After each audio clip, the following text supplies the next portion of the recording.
Welcome to Kolhapur. So we have hit Kolhapur.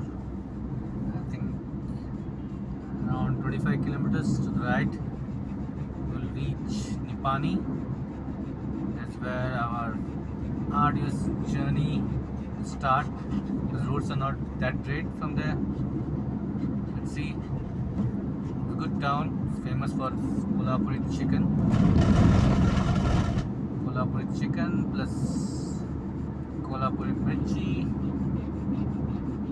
and you can hear Bagheera hyperventilating. He needs AC.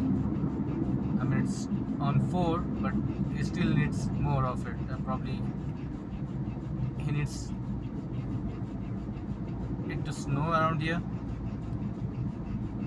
Okay, Bagheera, calm down.